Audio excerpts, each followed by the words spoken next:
And welcome to Local Edition on Time Warner Cable. I'm Steve Swatt with the Sacramento Report. In the next few minutes, we're going to talk about bipartisan efforts at the Capitol to help veterans with their higher education.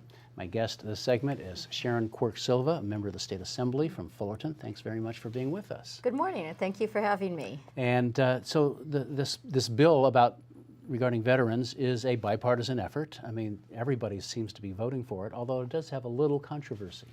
Yes, it's AB 13, Veterans In-State Tuition, which I'm a joint author with Assemblymember Rocky Chavez, who's a colonel, and we met the first day of session and immediately realized we had a lot in common, both being former educators and very interested in veterans affairs. So we moved forward with this Veterans In-State Tuition, which basically would allow veterans to not have to pay out-of-state tuition, which is almost $6,000 a year. Gives them a head start, and again, we both feel very strongly that because of their service to our country, it's indeed worth the extra mile to go for these veterans. So if a veteran wants to, from Indiana, say, wants to move to California, you don't have to really establish residency for a full year, which you do now, currently. Correct.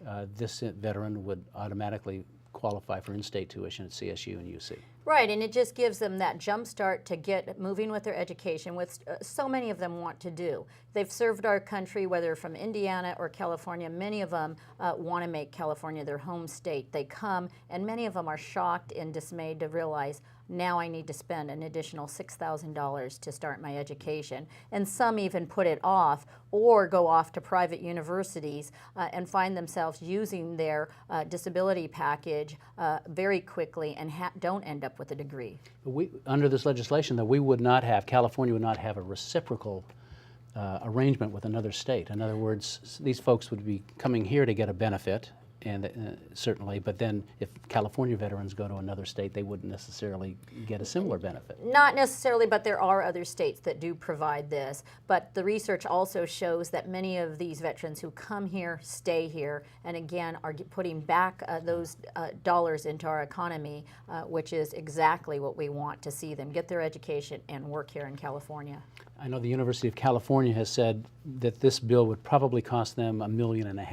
Now, in the big picture, that may not seem a lot, but $1.5 million, you know, can go toward, you know, educating more students, for example. Exactly. There is a cost to this bill, and that is why it's in appropriations on the Senate side. We've had very good bipartisan support, but the cost we feel is very worthy for the benefits that we're going to get. We know that the veteran comes with discipline, comes with high character, and that's exactly who we'd like to see get their education in a timely manner and come back and work here in California. The cost does, but we've had a huge investment this year in higher education, and even though $1.5 million is a lot, we've also invested several $1 million into higher education this year in this particular legislative cycle. And one final question, I guess, what about the possibility of this bill, should it pass, sort of edging out some Californians who want to go to the University of California or CSUS because some out-of-state veteran is taking that spot?